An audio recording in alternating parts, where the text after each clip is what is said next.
Indiana Newsdesk is made possible in part by the following: IU Health Southern Indiana physicians, primary care and specialty care providers now accepting new patients in Bloomington and throughout South Central Indiana. siphysicians.org.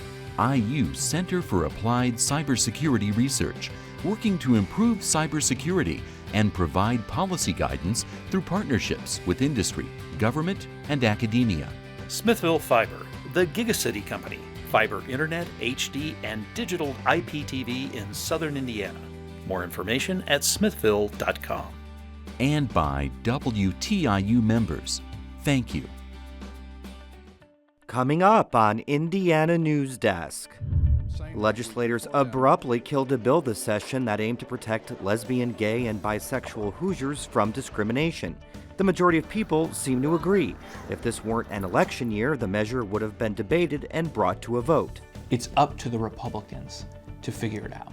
The Democrats at this point in time are irrelevant. Could some legislators on both sides of the aisle be vulnerable? And what effect will the issue have on Governor Pence's bid for re-election? You certainly remember the housing bubble from the mid-2000s. Ahead, are we experiencing the same thing now with farmland? Where do you squeeze the pennies out? What can we do different to be more efficient? How much would you pay for a piece of Assembly Hall history? Turnstiles from the iconic arena are on the auction block.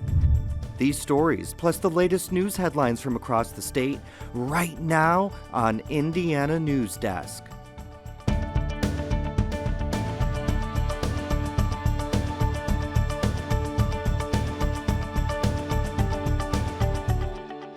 Welcome to Indiana Newsdesk. I'm Joe Wren.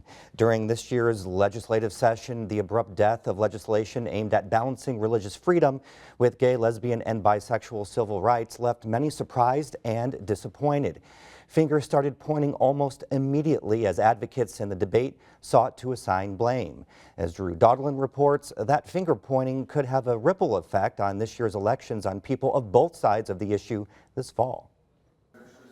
Immediately after Senate Republican leaders announced their LGBT bill wouldn't advance, their talk shifted to the future. Senate President Pro Tem David Long says LGBT protections in Indiana are inevitable, and says the hours of testimony and discussion lawmakers heard this session represent significant progress toward that goal. But progress isn't enough for some. I think the time for inching forward is over. There was a really easy way, and there still remains, I should point out, a really easy way to solve this problem. Indiana Competes is a nonpartisan group representing 450 businesses around the state that support a non-discrimination bill. The coalition's representative says while they thought the Senate bill had flaws, they wanted it to advance to at least keep the conversation going. But American Family Association of Indiana Executive Director Micah Clark says that conversation is hurting Indiana's reputation. He argues the problem it seeks to solve simply doesn't exist. I mean, is there mistreatment of people? Sure. Everybody's mistreated, of all groups at some point. There's bad people in the world. But is it worthy of a law that divides Indiana and pits people against people and hurts religious freedom? We don't think so. The debate is one voters might weigh as they go to the polls later this year. Freedom Indiana is an organization that's been at the forefront of LGBT rights issues at the State House for the last few years. Its campaign manager says it is a nonpartisan group, which means it won't target any specific candidates during election season.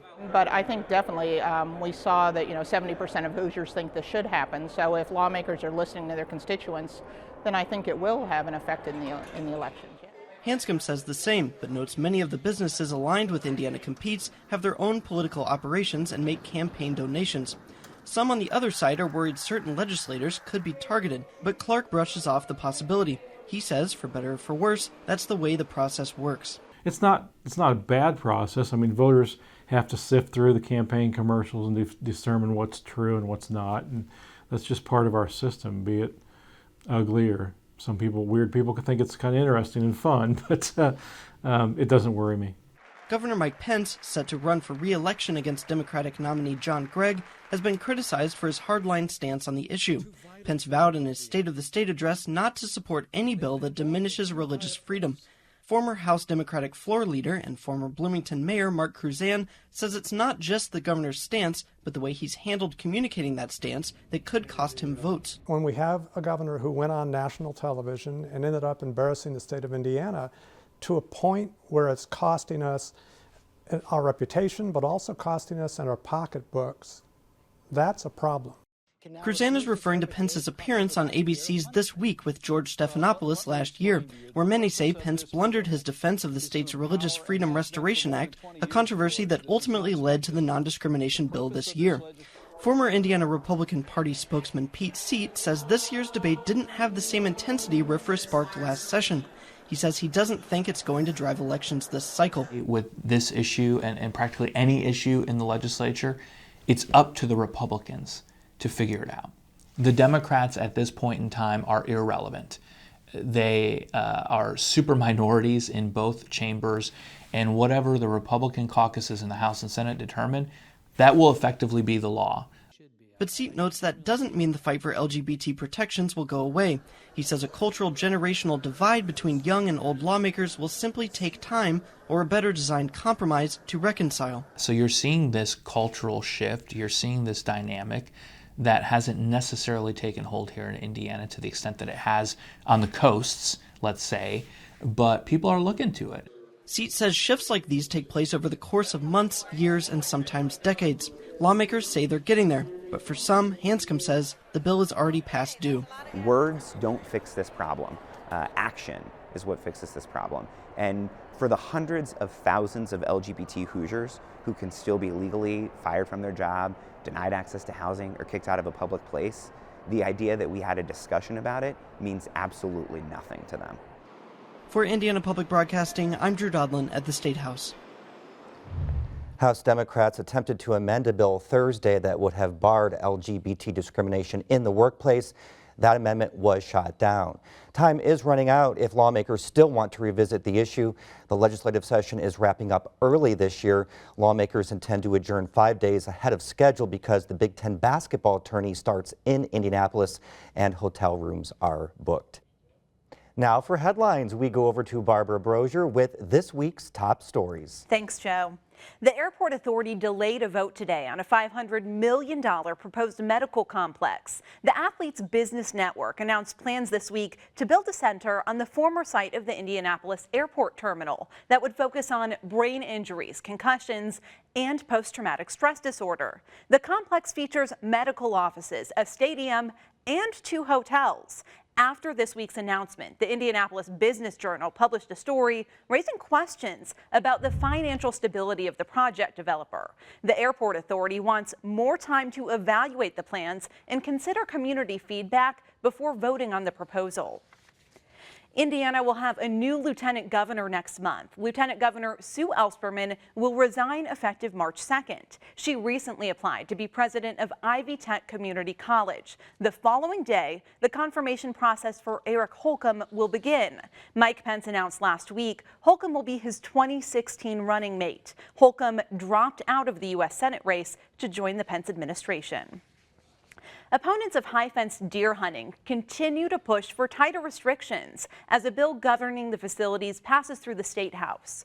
The hunting preserves were left unregulated after a court decision last year. Earlier this week, a bill passed through a House committee that would change that. Those against high-fence deer hunting are asking for regulations on fence height and facility license fees. It's yet to be seen what effect Justice Scalia's death will have on the Clean Power Plan. Scalia was part of the Supreme Court's 5-4 majority that issued a stay on that plan. Earlier this week, the Monroe County Environmental Quality and Sustainability Commission hosted a public forum addressing the EPA's Clean Power Plan and how it could affect Hoosiers. The proposed regulations would require Indiana to create a plan to reduce its carbon emissions by more than 1/3 over 15 years.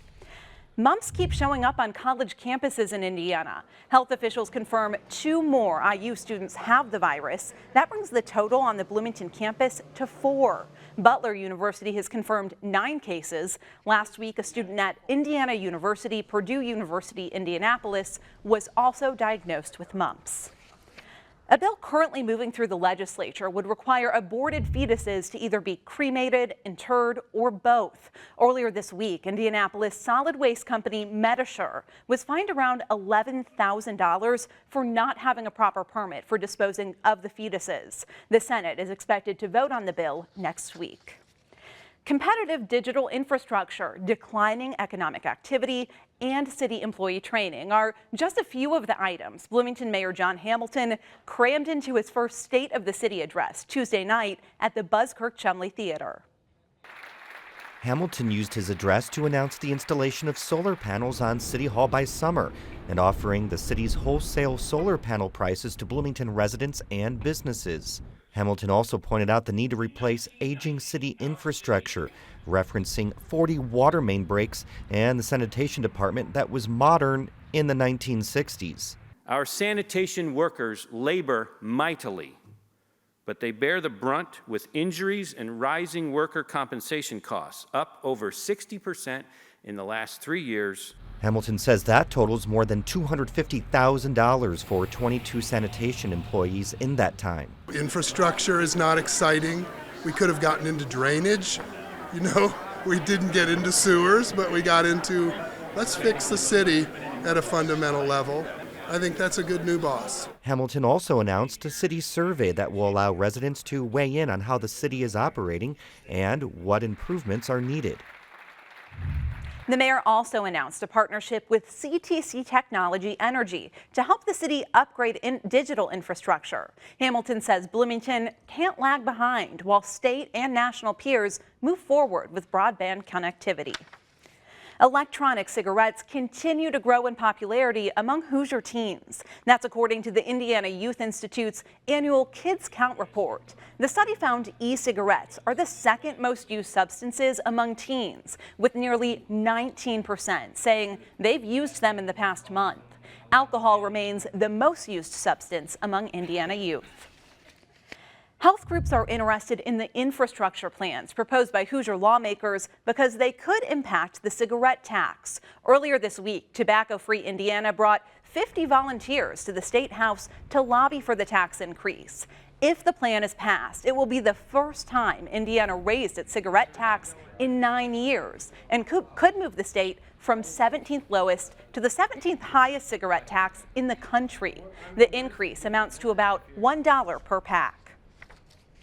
Indiana Attorney General Greg Zeller is advocating for more federal funding for addiction treatment programs targeting prescription drug and heroin abuse. President Obama released his proposed $1.1 billion plan this month to address the prescription opioid abuse and heroin use epidemic. Zeller wants the Hoosier state to be first in line to get some of that money. He traveled to Washington, D.C. last week to meet with the director of the Office of National Drug Control Policy. The president's proposal is part of Obama's overall budget, which must be approved by Congress.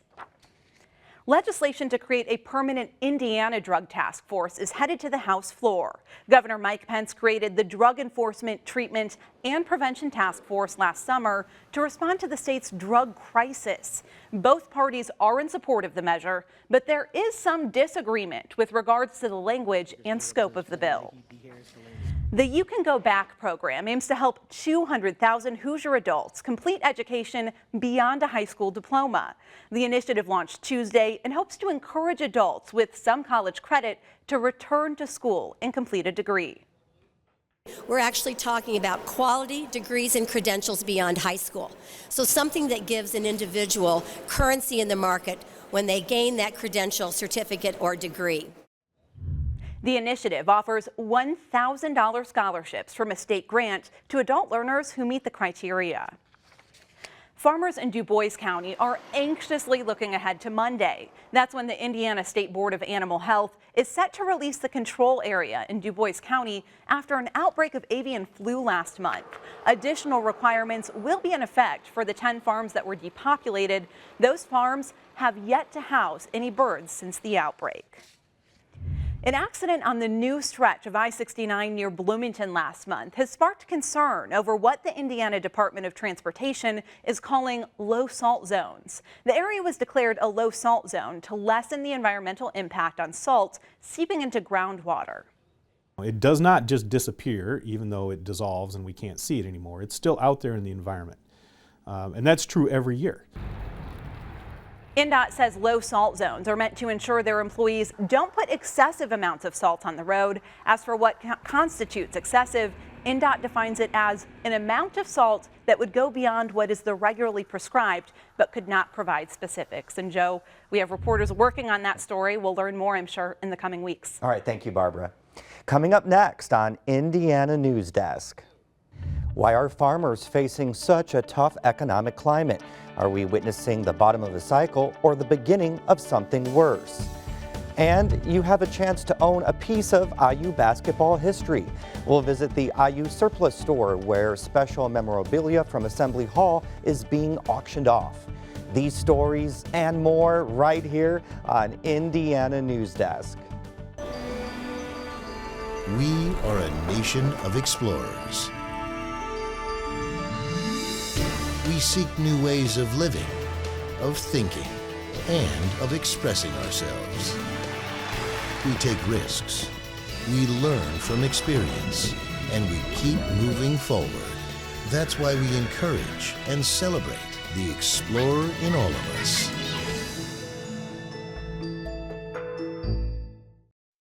$10,000. 15? 15, you think? 20, 21,000? 600. 20. 18.5. 24. It's at least 40. Look at it. 4,500,000. 650. 20. 650. This textile would be worth about $500,000. $500,000? No way. I knew it's just a blanket. Laying on the back of a chair. Well, sir, you have a national treasure. Wow. A national treasure. Congratulations. I can't believe this. Welcome back to Indiana News Desk. Adoption records from Indiana's closed era may soon be opened. Between 1941 to 1993, adoptees were blocked from birth and adoption records. This includes information about their mother's medical records. A bill to open these records passed the House committee this week. Pam Kroski joins us now. She's the president of Hoosiers for Equal Access to Records, an advocacy group that is hoping legislation will pass this year and allow adoptees to see their parental records. Thanks for being here. But this legislation really does mean something to you personally. It does. You eventually were able to find your birth mother, but what was it like not being able to access those records while you were growing up?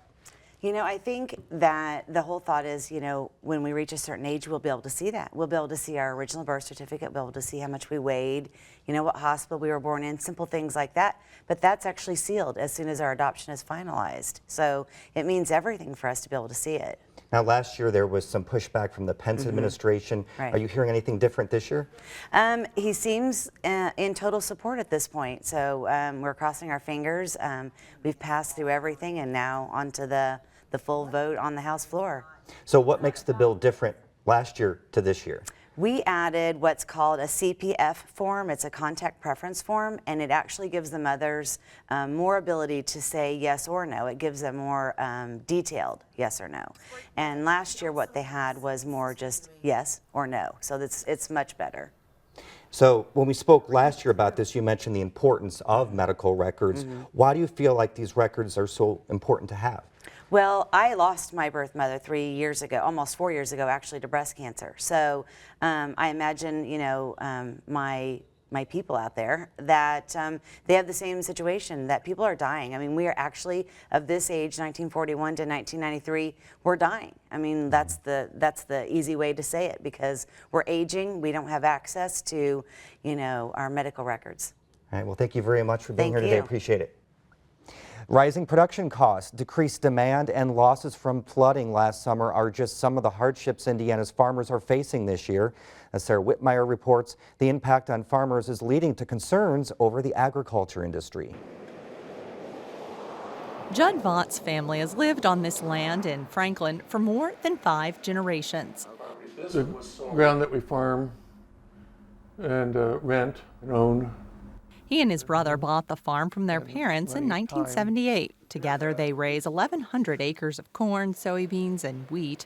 Farming has been good to Vaught, and he's been able to put 2 kids through college. Sometimes you'll have more money than you thought you would, and other times you're not. So. But it always balanced out. It's a different story now. The agricultural industry is suffering. A USDA report shows net farm incomes today are about 1/3 of what they were 2 years ago. Plus, Vaught's brother just recently retired. meaning not only does all the work of running the farm fall on Vought's shoulders, but so does the risk. With him retiring now, it'll be quite a challenge, I think, to continue on at the low end of a market cycle. Farmers enjoyed an economic boom from 2006 to 2014 because of increased demand for products such as corn and soybeans, but today, those farmers are struggling just to break even. So what we saw was an expansion of supply that really started with those early phases of those high grain prices in 2006 and high oil prices. And over then 5, 6, 7, 8 years, producers really expanded production. So by the time we got to around 2013, 2014, supply had really increased substantially. And then we were in a period of slowing down the rate of increase in demand. And Purdue University agricultural economist Chris Hurt says things will get worse before they get better. You know, our projections are that we will see multiple years of decline, that prices are not going to be able to improve a lot over the next 3 years, and that cost of production will have to come down. That means farmers will have to make a decision, try to weather the downturn and hope for better days, or cut their losses. Randy Crone sees the problems from both ends. He's a farmer, but he's also the president of the Indiana Farm Bureau. He suffered major losses this year because of flooding last summer. Where do you squeeze the pennies out? What can we do different to be more efficient?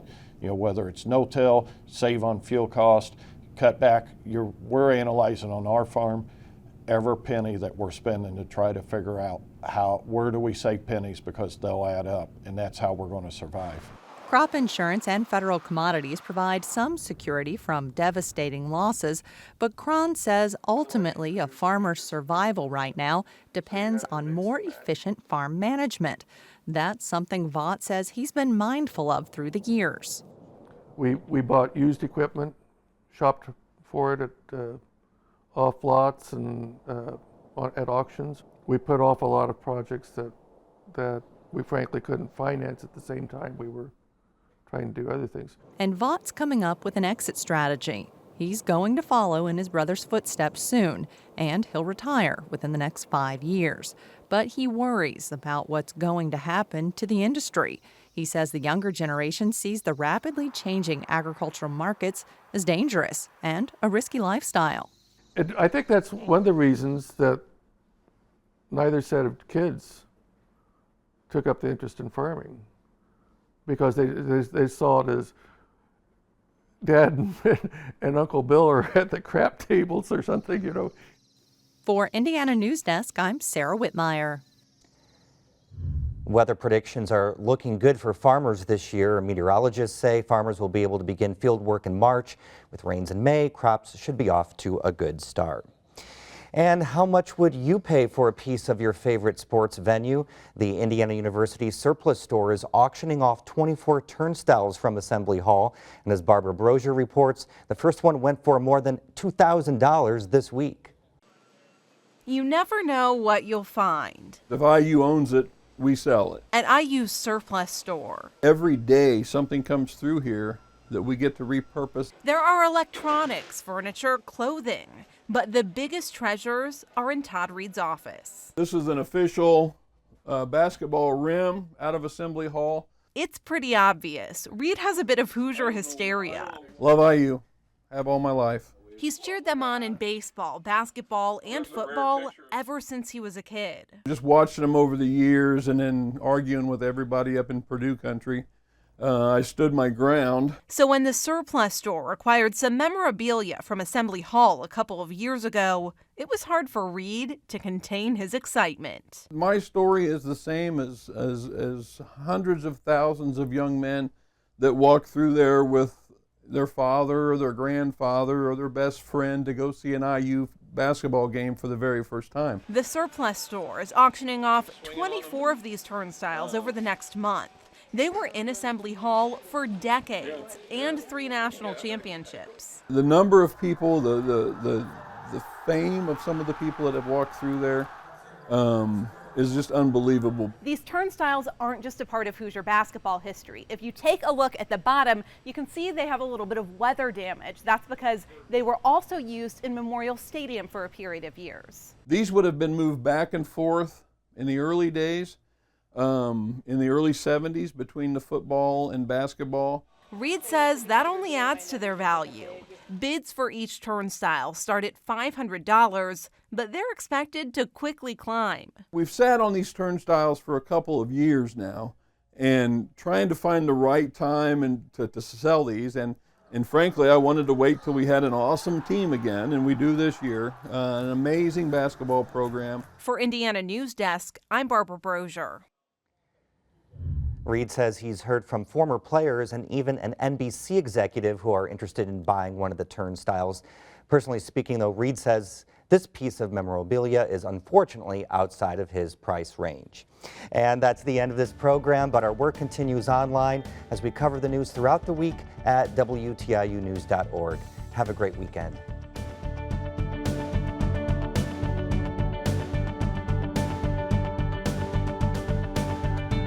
Indiana Newsdesk is made possible in part by the following: IU Health Southern Indiana physicians, primary care and specialty care providers, now accepting new patients in Bloomington and throughout South Central Indiana. SIphysicians.org, IU Center for Applied Cybersecurity Research, working to improve cybersecurity and provide policy guidance through partnerships with industry, government, and academia. Smithville Fiber, the Gigacity Company, fiber internet, HD, and digital IPTV in Southern Indiana. More information at smithville.com. And by WTIU members. Thank you.